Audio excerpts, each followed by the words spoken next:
Magandang buhay mga kabayan. Ito naman po ang Archdiocesan Shrine and Parish of St. Antonio Padua sa Bolbok, Lipa, Batangas.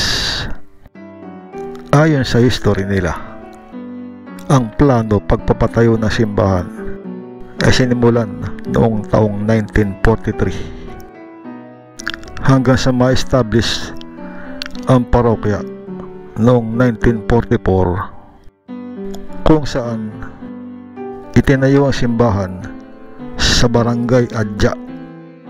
Pagkalipas ng ilang taon, itinayo ang bagong simbahan rito sa Barangay Bolbok, Lipa City, Batangas, at pinasinayaan na simbahan noong taong 1955.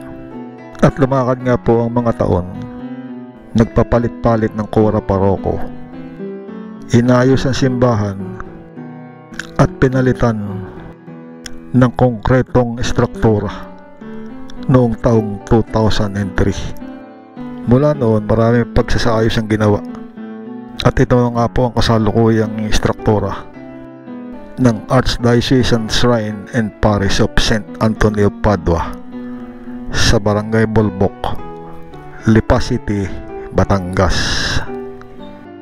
Ito po ay nasa pamamahala ng Archdiocese of Lipa.